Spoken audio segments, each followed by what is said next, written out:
Génération identitaire. Mmh.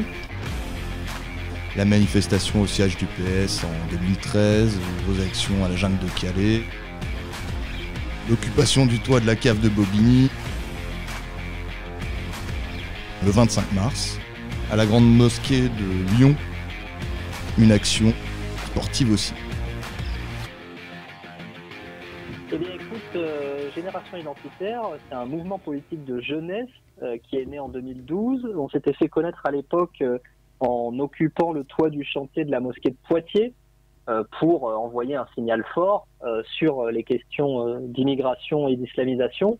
On avait réclamé à l'époque un référendum d'ailleurs.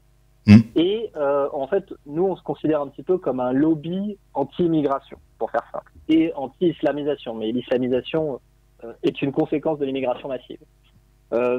Sur la méthode, disons qu'on ressemble un petit peu à Greenpeace. On a un peu le Greenpeace de droite. Greenpeace mène des actions choc, des actions d'occupation, des manifestations également dans la rue et se mobilise sur une cause. En l'occurrence, eux, c'est l'écologie, nous, c'est l'identité. On cherche effectivement à la fois à être un mouvement qui s'incarne dans le réel, c'est-à-dire à avoir des militants qui descendent dans la rue. On a également des maisons de l'identité un peu partout en France, qui sont en fait des locaux qui ont pour but à la fois de servir de permanence politique et qui en même temps ont un côté pub où les gens peuvent venir boire un verre, échanger, etc. C'est important pour nous que ces maisons de l'identité justement soient ouvertes sur l'extérieur. Donc il y a certaines soirées qui sont organisées. Après, il y a des activités qui ne vont concerner que les militants, mais il peut y avoir des soirées ouvertes où les sympathisants sont les bienvenus. Et après, à partir de là, on avise sur place de la manière dont nous pouvons réagir.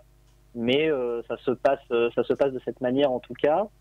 Et après, plus généralement, Génération Identitaire a pour vocation, je dirais, un peu d'être une sorte d'aiguillon politique. C'est-à-dire que notre but, c'est que par nos actions, on arrive à mettre au centre du jeu politique justement nos thématiques, les thématiques identitaires, afin d'amener les différents acteurs à se positionner.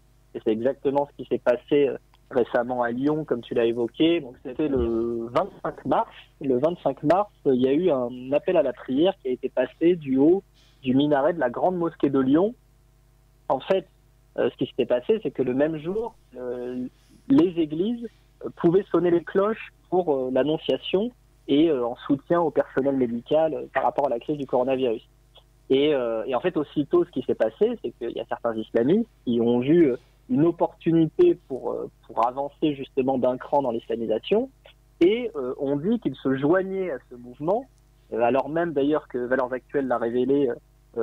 L'évêché de Lyon n'était absolument pas au courant de cette initiative et ils en ont profité donc pour passer un appel à la prière du haut du minaret.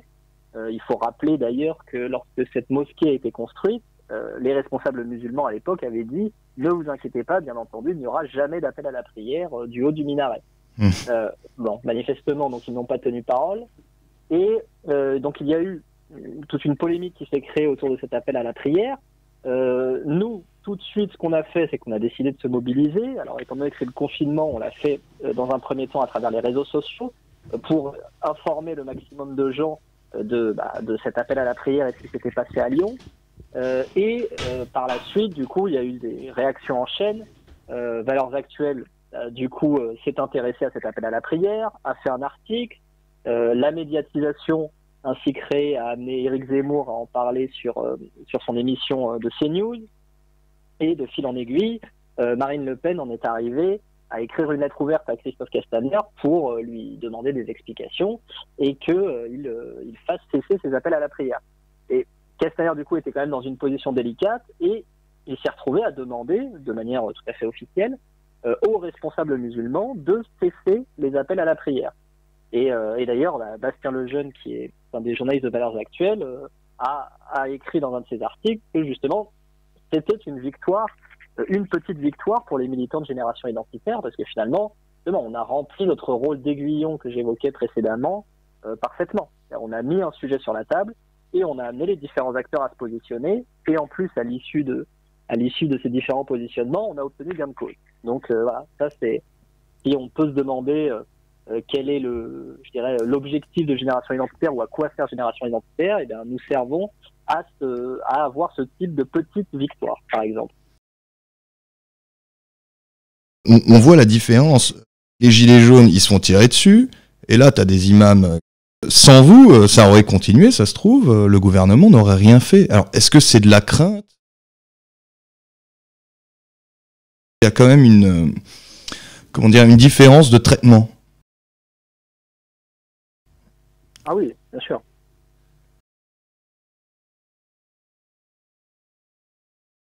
Bien sûr, c'est certain.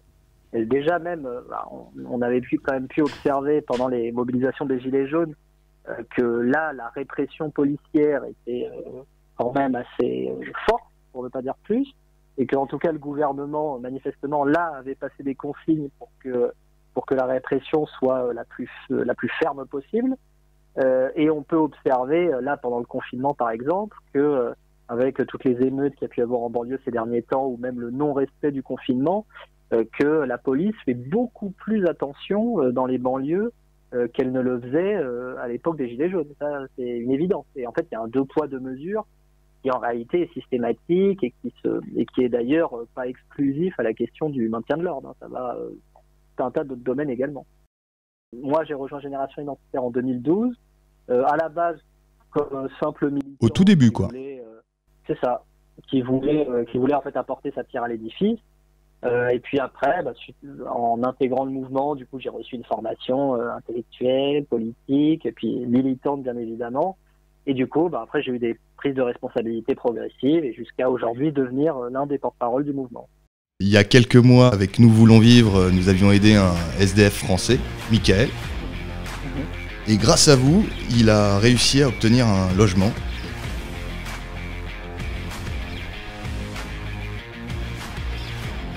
Oui, tout à fait. Alors bon, déjà, je peux quand même commencer par te remercier, parce que c'est quand même grâce à toi, justement, qu'on a pu rencontrer Michael. Et en fait, à la base, nous, on avait prévu de le loger, en fait, le temps de l'hiver. C'est surtout ça. Et on voulait, bien évidemment, l'aider à trouver un travail, etc. On l'aidait dans ces démarches-là. Et puis, forcément, il y a eu le confinement qui a un peu tout bousculé. Et donc, nous, bien évidemment, étant donné le confinement, on a, en fait, tout simplement prolongé. Donc là, il est actuellement toujours, du coup, locataire de ce studio. C'est nous qui payons, hein, bien entendu. Et toutes ces démarches pour trouver un travail sont un peu en pause, forcément, étant donné la situation. Mais on a plusieurs pistes. On a été avec toute la publicité qu'on a fait un peu autour de son cas personnel. Du coup, on a été contactés nous-mêmes par des sympathisants et on a plusieurs pistes à lui proposer, pardon. Et maintenant, on attend le déconfinement pour pouvoir les explorer plus précisément. Alors, je voudrais citer saint Paul. Première épître à Timothée. Si quelqu'un ne prend pas soin des siens, surtout de ceux qui vivent avec lui, il a renié sa foi. Il est pire qu'un infidèle. Or, l'affection intérieure de la charité doit correspondre à son effet extérieur. Donc nous devons aimer nos proches de charité plus que les meilleurs. La charité, selon toi, est-ce que c'est avant tout aimer son prochain ? Le prochain avant le lointain ? Ça, c'est une grande question qui fait d'ailleurs beaucoup débat dans les milieux catholiques par rapport à la question de l'immigration. Mais déjà, la citation que tu viens de donner est très intéressante. Et en fait, finalement, je trouve d'ailleurs qu'il y a d'autres citations qu'on n'entend pas suffisamment. Parce qu'en fait, sur ce sujet comme sur d'autres, je pense qu'il faut tout simplement faire preuve de bon sens. D'ailleurs, il y a un dicton populaire qui résume bien les choses. Charité bien ordonnée commence par soi-même. Et là, d'ailleurs, j'ai sous les yeux deux citations, si tu me le permets, qui vont dans le même sens. Donc, Saint Augustin, qui disait « Comme tu ne peux pas être utile à tous, tu dois t'occuper d'abord de ceux à qui tu es uni par un certain sort, et plus particulièrement les membres de ta famille. » Et ensuite, une deuxième de saint Thomas d'Aquin, « L'ordre de la charité nous oblige, toutes choses égales d'ailleurs, à secourir davantage ceux qui nous sont plus proches. » Donc là, je pense que tout est dit. Après, en fait, le problème, c'est qu'il y a eu un dévoiement de la notion de charité, notamment sa transcription laïque à travers l'humanisme. Après, ça s'est transformé après en xénophilie, en amour de l'étranger au détriment de notre propre peuple, finalement. Et puis après, il y a aussi quand même quelque chose de très important, c'est qu'il faut quand même rappeler que la mission d'un État, la mission du politique, c'est d'assurer avant tout la sécurité et le bien-être de son propre peuple. C'est ça avant tout la mission d'un État. Donc, et ça me paraît être dans l'ordre naturel des choses, oui, de se préoccuper d'abord de son prochain avant de se préoccuper du lointain, oui. Effectivement, une grande partie de l'épiscopat français a des positions pro-immigrationnistes extrêmement affirmées. Ça, c'est absolument certain. Mais que dire, c'est effectivement déplorable, d'autant plus que on a quand même un peuple, les Français, les Européens de manière générale, qui sont assez massivement déchristianisés. Et en fait, on fait venir du coup des millions de migrants musulmans à la place, et toutes les paroles d'ouverture, d'accueil de l'autre qui sont prononcées par les évêques et autres, déjà en fait n'entraîneront pas la conversion massive des musulmans en France, c'est une certitude, et renvoient aussi une image de faiblesse, alors qu'en plus dans le même temps, on a des Européens. On a quand même, le christianisme fait partie de leur identité. Je veux dire, l'apostolat en fait envers les Français et les Européens serait beaucoup plus évident et sans doute facile à faire et porterait des fruits même bien plus rapidement que de se préoccuper sans cesse des musulmans, des étrangers, quoi. Et en fait, quelque part, moi j'ai le sentiment parfois que les Français et les Européens se sentent finalement un peu abandonnés par les autorités ecclésiastiques. Ils ont l'impression que en fait, elles ne s'adressent pas à lui, quoi. Oui, ou alors ils se sentent encore comme dans les années 50. Va savoir. Ouais, c'est bizarre. Oui, il y a ça aussi, clairement. Et puis après, en France en particulier, on a quand même souffert d'une sorte de microclimat, on va dire, où il y a eu quand même une pénétration des idées marxistes et de gauche plus généralement au sein des ecclésiastiques français qui a été extrêmement fort. Sur l'actualité, le krach actuel va engendrer des nouveaux cas de pauvreté pour les Français, sans doute. Or, chez les gens de chez nous, les identitaires, le milieu patriote, il y a un certain manque, surtout la gauche généralement qui s'occupe d'œuvres caritatives. Comme sur beaucoup de sujets, en fait, on a laissé la gauche occuper toutes les positions. Et en fait, le social, c'est devenu aujourd'hui une problématique qui semble réservée à la gauche. Et alors qu'on a une tradition de droite, en réalité, déjà sur cette question-là. Elle est un peu incarnée par Patrick Buisson en partie aujourd'hui, par exemple. Et puis après, elle trouve sa filiation intellectuelle aussi dans la doctrine sociale de l'Église et politiquement aussi en France dans le courant du catholicisme social, avec des auteurs comme René de la Tour du Pin, par exemple, etc. Mais en fait, plus généralement, la droite, surtout, elle s'est désintéressée totalement du combat métapolitique. Et une partie de la droite, il faut le dire aussi, qui est une droite bourgeoise, libérale, bon d'ailleurs qui a en grande partie basculé chez Macron, elle veut pas entendre parler de la question sociale, des pauvres, et elle les considère même comme des ennemis. Enfin, quand il y a eu toute la séquence des Gilets jaunes, on a pu s'en apercevoir, quoi. Ah oui, c'est incroyable. Donc, après, nous, à notre niveau, depuis 2012, on fait une campagne tous les hivers qui s'appelle Génération Solidaire, avec un slogan « Les nôtres avant les autres ». Et justement, là, cette année, on a voulu faire quelque chose de spécial. En fait, chaque année, auparavant, ce qu'on faisait, c'est qu'on allait dans la rue et puis on allait apporter aux SDF des couvertures de survie, de la nourriture, etc. Puis un peu de réconfort, de chaleur humaine, on va dire. Et là, cette année, justement, on voulait un peu à la fois changer un peu notre méthode et puis en même temps passer un cap aussi, aller plus loin. Et c'est pour ça qu'on a décidé notamment de reloger Mickaël. Mais en fait, avant même de rencontrer Mickaël, on avait cette idée déjà qui avait germé de reloger directement des SDF. Parce que, voilà, aussi dans l'optique justement de passer un cap, et auparavant on aidait les SDF dans la rue, et puis maintenant on les reloge, avec cette idée assez ambitieuse, quelque part, de se substituer à un État qui est défaillant. un État qui n'est pas en mesure de s'occuper des Français, qui n'a pas envie de s'occuper des SDF français manifestement, qui leur préfère les migrants, pour faire le lien avec la question précédente. Et donc, nous, on essaye, en tout cas avec nos moyens, et puis en faisant appel bien sûr à la solidarité de toutes les personnes qui nous soutiennent et de nos donateurs, de pouvoir reloger concrètement ces SDF et donc de leur apporter une solution réelle. C'est-à-dire qu'ils sont logés, ils sortent de la rue, on les aide à trouver un travail, etc. Enfin, voilà, avec l'idée de pouvoir leur apporter le maximum afin qu'ils puissent se réinsérer. Mais en fait, ça, normalement, ça devrait être le travail de l'État. Mais si on le fait, c'est parce qu'il y a des insuffisances. Il y a beaucoup de jeunes à la rue. Je les vois comme la conséquence des défaites du mondialisme. Qu'est-ce que tu en penses, toi, sur tout ce qui est, disons, transmission de la culture, l'enracinement? Oui, bien sûr. C'est-à-dire qu'on ne peut pas, en fait, à la fois détruire un peuple, sa culture, ses capacités de transmission, l'école, la notion d'enracinement, et en même temps avoir une machine économique qui soit ultra performante. Enfin, à un moment donné, il y a forcément des conséquences à ça. Et les Gilets jaunes, d'ailleurs, ça a été justement le symptôme de l'échec de la mondialisation heureuse que nous avait vanté Alain Minc en son temps. Voilà. Et en fait, avant, les Gilets jaunes, finalement, ils étaient cachés, entre guillemets, on les voyait pas, et donc les voyant pas, finalement, ils dérangeaient personne. Maintenant, par contre, c'est de plus en plus difficile de les ignorer. J'ai l'impression qu'il va y avoir deux camps qui vont s'affronter entre les personnes qui revendiquent une identité, revenir à nos traditions, la terre et le ciel, ceux qui continueront dans cette voie mondialiste, transhumanisme, du traçage généralisé.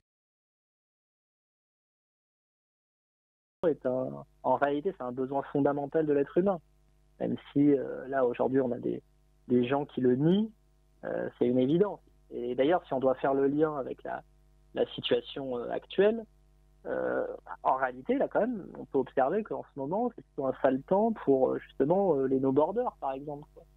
On n'entend plus trop parler non plus de vivre ensemble. Et puis, finalement, le confinement, c'est quoi? C'est la multiplication des frontières internes pour ne pas avoir voulu fermer les frontières nationales suffisamment tôt, par exemple. Et puis là, on n'entend plus trop non plus parler de citoyens du monde, par exemple. Ils sont évaporés pour ils se cachent, là. Quoi? Des étrangers, justement.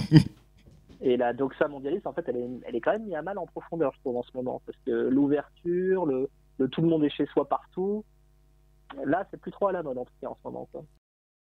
Identitaire, c'est censuré. Ah oui, sur Facebook, notamment. Sur Facebook. Ah ouais, c'est une répression très dure, effectivement, contre nous. Mais oui, pour revenir à ce que tu dis, oui, de toute façon, enfin, en tout cas, si on doit parler de politique électorale, ça nécessite d'avoir 50% plus une voix. Donc, il va bien falloir se regrouper, s'entendre avec des gens avec qui on n'est pas forcément tous d'accord, mais par contre, se regrouper sur quelques idées fortes. Et la question de l'identité en est une, mais il y en a d'autres également. Et ça, oui, il va falloir qu'on apprenne à se parler et pouvoir former quelque chose en commun pour pouvoir agir politiquement et puis pouvoir renverser la vapeur surtout par rapport à, en fait, là, c'est quand même plusieurs dizaines d'années finalement que on subit des décisions politiques qui vont à l'encontre de tout bon sens et qui vont dans le sens surtout de la destruction de la France et de notre identité. Il faut renverser la vapeur. Et pour renverser la vapeur, il va falloir créer des passerelles entre nous déjà, et puis des réseaux de solidarité également. Oui, ça c'est une certitude. Donc s'il y a des jeunes gens motivés, intelligents et sportifs qui voudraient vous rejoindre, il y a possibilité de vous contacter quelque part. Vous pouvez donner bien sûr. Une petite adresse. Déjà sur notre site internet, générationidentitaire.org. Après, moi-même, Clément Martin, donc j'ai un profil personnel sur Facebook et sur Twitter, donc on peut me trouver assez facilement. Mais déjà via notre site internet, il y a différents moyens de nous contacter. On a aussi un WhatsApp où vous pouvez interagir avec un militant qui peut discuter avec vous tous les jours, n'importe quand, lorsque vous le contactez. par mail aussi évidemment. Enfin, mais disons que le site internet centralise l'essentiel des moyens pour entrer en communication avec nous. Très bien. Alors on a beaucoup parlé des gilets jaunes. Est-ce que toi tu as fait quelques actes gilets jaunes avant que le mouvement soit récupéré par la gauche en décembre 2018? Alors en fait moi j'ai plutôt, au tout début en tout cas, j'ai été sur plusieurs ronds-points dans les Alpes-Maritimes, là où j'habite. En revanche, des militants de Génération Identitaire de Paris et d'ailleurs ont été présents aux tout premiers actes à Paris. Et moi-même, en fait, le premier acte où je suis monté à Paris, c'était celui qui a suivi celui qui avait eu Place de l'Étoile. C'était le samedi suivant, moi, que j'étais à Paris pour la manifestation qui avait eu lieu, quoi. C'est impressionnant. Oui, tout à fait. Ouais, je te le cache pas. Moi j'ai fait 18 actes, je pense, gilets jaunes, évidemment filmés. Hein. J'ai vraiment cru qu'à ce moment-là, la vapeur justement se renversait. Enfin bon. Ça... Il y a eu un moment de tension vraiment extrêmement forte. Ah oui. Après, je pense que ce qui a manqué, c'est que, et c'était à la fois une force et une faiblesse des Gilets jaunes, c'est qu'il y avait, en fait, il n'y avait pas de structure politique par-dessus, quoi. Et donc, et les leaders étaient des porte-paroles, mais qui se faisaient juste les porte-paroles, qui n'ont jamais eu un véritable rôle de leader au sens de diriger, entre guillemets, les Gilets jaunes, quoi. Et du coup, c'était, il y avait quelque chose de très nouveau, quoi, avec des mobilisations qui se faisaient intégralement via les réseaux sociaux, qui échappaient à toutes les structures existantes. Donc ça, c'était très novateur et même séduisant et bien. C'est très bien que ça échappe, par exemple, aux syndicats, etc. Et pour autant, ça a été une faiblesse aussi, parce que cette manque de structuration politique, à un moment donné, fait buter le phénomène sur ses limites, en fait, quoi. Oui, et puis avec donné, il faut des interlocuteurs, quoi. Il faut une structure, il faut des gens, il faut des cadres, il faut tout ça, quoi. Oui, puis c'est vrai qu'il y avait quand même les médias mainstream hyper présents là-dessus, qui rabâchaient tout le temps les mêmes choses, qui mettaient en avant, comme tu disais, des porte-paroles un peu bidons, quasiment tous à gauche. Et puis, attends, pendant les Gilets jaunes, quand même, je crois que c'était le 10 décembre de mémoire, 10 décembre 2018, le pacte de Marrakech, quand même. Là où les Gilets jaunes disaient, nous, les Français, on a du mal à vivre, le 15 du mois, on n'a plus rien, alors qu'on travaille... on fait des distances pas possibles. Bon. Et vous êtes en train de nous signer le pacte de Marrakech. Est-ce que tu as une réaction par rapport à ça? Ah oui, je m'en souviens très bien. Le pacte de Marrakech, c'était une escroquerie incroyable. En fait, ça consistait à mettre en place une sorte de cadre juridique mondial qui, en fait, permettrait ensuite d'être coercitif au niveau des États. Et d'ailleurs, à l'époque, on n'arrêtait pas de nous dire dans les médias, mais non, déjà c'était quasiment une fake news, en fait, le pacte de Marrakech, on les écoutait, et après ils nous disaient, mais de toute façon c'est non contraignant, donc ça n'engage à rien. Mais en même temps, par contre, il fallait absolument le signer, c'est très important. Oui, il fallait signer 100 000 par an, mais en fait, non, mais il ne faut pas prendre en compte, c'est pas vraiment... Ouais. C'est ça. Donc du coup, déjà, on sentait l'embrouille, quoi, si j'ose dire, quoi. Et en plus, il y avait dans ce pacte, je me souviens quand même des éléments très inquiétants. L'obligation, par exemple, pour les médias de dire du bien des migrants et de l'immigration, l'interdiction des expulsions collectives et les centres de rétention. Il y avait aussi la volonté de faciliter encore plus le regroupement familial. Enfin, c'était pas rien. Et d'ailleurs, à l'époque, ce qu'il avait fini donc par être signé au Maroc, et Génération Identitaire, et moi-même d'ailleurs, on était allé jusqu'au Maroc pour faire une petite action devant le lieu où avait été signé le pacte de Marrakech, justement. Et après, on avait été interpellé par la police marocaine. Ça avait été une histoire. Oh la vache. Mais puis c'était bien terminé. mais voilà. Mais du coup, oui, je me souviens très bien de cet épisode. Et effectivement, à l'époque, c'était une question qui était très présente parmi les Gilets jaunes, et même, on pouvait le voir à travers les groupes Facebook, etc.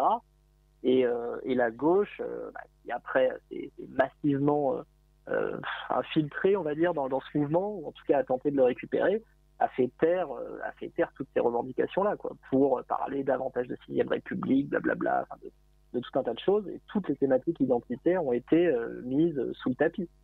Et après, bon, alors, ça c'est quelque chose effectivement qui a été dommage aussi, c'est de voir l'évolution de certains des porte-paroles. Je pense à Fly Rider, par exemple, qui a été, Maxime Nicole, qui a été malheureusement manipulé par Juan Branco, ou même Jérôme Rodriguez, là, que j'ai vu quand il y a eu la manifestation contre l'islamophobie là, organisée par les islamistes du CCIF. Il était sur un camion et il essayait d'haranguer la foule dans le but de faire leur convergence des luttes qui n'arrivera jamais. Mais et ça, bon, voir ça, c'est quand même assez triste, quoi. Alors aujourd'hui, avec le confinement, justement, est-ce que tu crois qu'au moins ça va empêcher l'immigration de masse ? Bah, en tout cas, pour le moment, oui, on a une pause. On a une pause, et d'ailleurs, j'espère surtout qu'on va profiter de cet élan pour maintenir les frontières fermées, même après le déconfinement. Alors déjà, il y a quand même quelque chose qu'il faut rappeler, c'est que en 2019, c'est l'année où on a battu un record absolu sur les chiffres de l'immigration. On a eu plus de 270 000 entrées légales et plus de 100 000 demandes d'asile. Alors je trouve ça marrant ce que tu dis, parce que hier j'étais en train de lire un article militaire disant que l'année 2019 a été aussi l'année où il y a eu le plus de dépenses militaires depuis la guerre froide. Alors, je trouve ça marrant que les gens qui défendent le mondialisme, soi-disant paix universelle, etc., finalement on a sous les yeux le fait que ça marche pas du tout, quoi. Bah, de toute façon, c'est tout le problème, effectivement, c'est qu'en fait, ce système économique-là profite à une toute petite minorité d'individus, mais par contre est extrêmement néfaste pour la société dans son ensemble et le peuple de manière générale. Et toute la révolte des Gilets jaunes vient de là, toute l'importance qu'ont pris les thématiques identitaires au sein des différentes sociétés européennes vient de là également. Enfin, c'est que...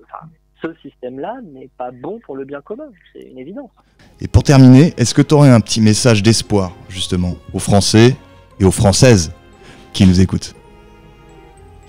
Moi, personnellement, en fait, je suis très optimiste. Je sais que c'est plutôt à contre-courant de dire ça. Les gens sont souvent assez pessimistes quand ils s'aperçoivent de l'ampleur de la catastrophe dans laquelle on est. Mais moi, ça ne m'empêche absolument pas d'être optimiste pour l'avenir, pour plusieurs raisons. Déjà parce que j'ai profondément confiance en mon peuple, ça c'est une première chose. Et puis quelque chose qui m'a beaucoup aidé à devenir optimiste, ça a été précisément l'engagement politique. Parce que, en fait, quand vous agissez, vous vous mettez finalement d'ailleurs au service de votre peuple par l'action, dans l'espèce, et en fait, on se rend compte qu'on obtient des succès. Là, on parlait tout à l'heure de, par exemple, l'action à Lyon, mais je pourrais en citer beaucoup d'autres. Et en fait, on accumule les petites victoires. Et du coup, en fait, l'engagement militant et l'action, moi, je pense que ce sont les meilleurs antidotes au nihilisme ambiant actuel. Ça permet même d'ordonner sa vie, de lui donner un sens, et puis ça vous rend optimiste, parce que agir vous fait prendre conscience qu'il y a tout à faire, et qu'en fait, si on était plus nombreux, on pourrait multiplier encore plus les victoires. Et après, autre chose. Mais si on regarde par exemple les sondages sur les thématiques, en l'occurrence qui sont les nôtres, à savoir l'islamisation et l'immigration, on se rend compte qu'en fait il y a une majorité des Français qui pensent comme nous en réalité. On a tendance à se percevoir comme une minorité, et une minorité même au sein du peuple, c'est absolument pas le cas.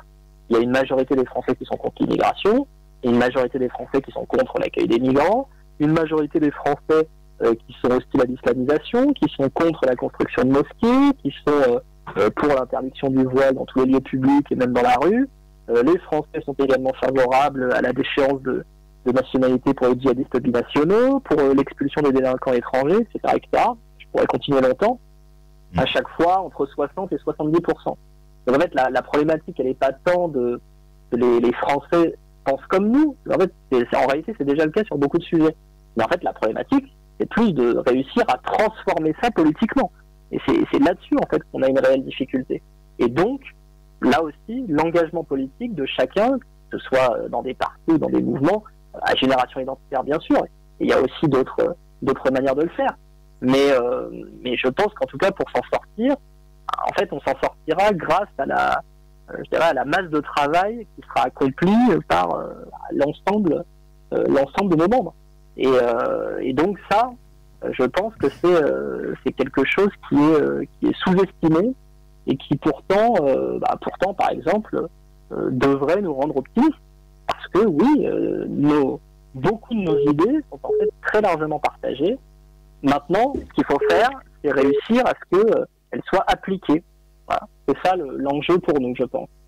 Et d'ailleurs, là, à travers tous ces sondages, par exemple, on s'en aperçoit. Mais finalement, le drame, c'est qu'on est un pays... en réalité, moi, je pense qu'on est un pays de droite qui est gouverné par des gens de gauche. Voilà. C'est ça un peu le drame français. Et bien encore, une gauche qui est même plus, finalement, vraiment une vraie gauche, quoi. Une gauche qui s'occupe plus du social, donc c'est assez particulier, quoi, par rapport à ses origines intellectuelles, quoi. Merci beaucoup. Eh bien, merci à toi.